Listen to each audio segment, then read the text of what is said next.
ಕರ್ನಾಟಕದಲ್ಲಿ ಬಂದಿರತಕ್ಕಂಥ ಈಗಿನ ಒಂದು ಫಲಿತಾಂಶ ಏನಿದೆ, ನನ್ನ ನಿರೀಕ್ಷೆಗಳು ಸುಮಾರು 25-26 ಸ್ಥಾನಗಳು JDS ಮತ್ತು BJP ಅಭ್ಯರ್ಥಿಗಳು ಗೆಲ್ತಕ್ಕಂಥ ಅವಕಾಶಗಳು ಸ್ವಲ್ಪ ನಮ್ಮ ಒಂದು ಓವರ್ ಕಾನ್ಫಿಡೆನ್ಸ್ ಅಂತಕ್ಕಂಥದ್ದು ನನ್ನ ಅಭಿಪ್ರಾಯ. ನಾವು ನಮ್ಮ ಕೆಲಸವನ್ನು ನಿರ್ವಹಣೆ ಮಾಡಬೇಕಾದ್ರೆ ಸಂಪೂರ್ಣವಾಗಿ ನರೇಂದ್ರ ಮೋದಿಯವರ ವರ್ಚಸ್ಸಿನ ಮೇಲೆ ನಾವು ಚುನಾವಣೆಯಲ್ಲಿ ಗೆಲುವನ್ನು ಸಾಧಿಸ್ತೀವಿ ಅಂತಕ್ಕಂಥ ಒಂದು ಅತಿಯಾದಂಥ ಒಂದು ವಾತಾವರಣವನ್ನು ಚುನಾವಣೆಯಲ್ಲಿ ನಾವೇನು ಕಾಣತಕ್ಕಂಥದ್ದನ್ನ. ಅಪೂರ್ವ ಜೇನು ಸಾಕಣೆ ಮಾಡಿ ವರ್ಷಕ್ಕೆ 5 ಕೋಟಿ ಗಳಿಸ್ತಿದ್ದಾರೆ. ನೀವು ಕೂಡ ಅವರಿಂದ ಕಲಿಬೇಕಾ? ಅವ್ರ ಜೊತೆ ವಿಡಿಯೋ ಕಾಲ್ನಲ್ಲಿ ಮಾತಾಡಬೇಕಾ? ಈಗಲೇ ಫ್ರೀಡಮ್ ಆ್ಯಪ್ ಡೌನ್ಲೋಡ್ ಮಾಡಿ. ಹಿನ್ನೆಲೆಯಲ್ಲಿ ಕೆಲಸದಲ್ಲಿ ಸ್ವಲ್ಪ ಮೈಮರೆತವೇನು ಅಂತಕ್ಕಂಥದ್ದು ನನ್ನ ಅಭಿಪ್ರಾಯ. ಇಲ್ಲೇ ಇದ್ದಿದ್ರೆ ಇವತ್ತು ಸಹ ರಾಜ್ಯದಲ್ಲಿ 25-26 ಸ್ಥಾನ ಗೆಲ್ತಕ್ಕಂಥ ಅವಕಾಶಗಳಿತ್ತು.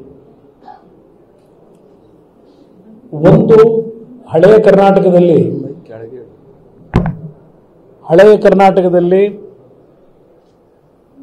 ಈ ಒಂದು BJPಯ ಮತ್ತು JDSನ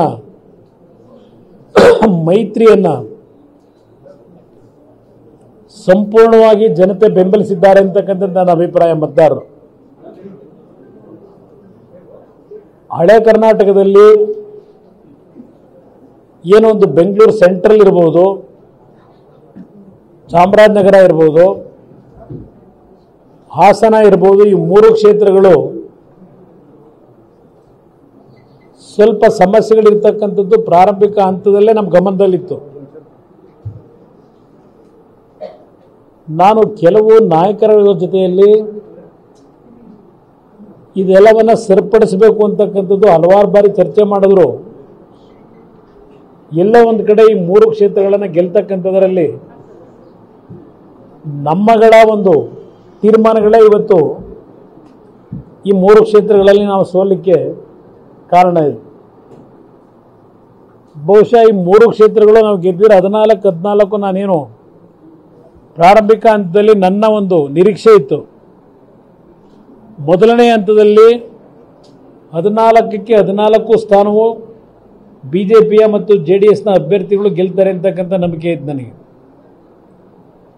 ಹಳೆಯ ನಮ್ಮ ಉತ್ತರ ಕರ್ನಾಟಕದಲ್ಲಿ ರಾಯಚೂರು, ಕೊಪ್ಪಳ, ಬಳ್ಳಾರಿ, ಬೀದರ್, ಈವನ್ ಕಲಬುರಗಿ ಈ 5 ಕ್ಷೇತ್ರವೂ ನಾವು ಗೆಲ್ತಕ್ಕಂಥ ವಾತಾವರಣ ಇತ್ತು.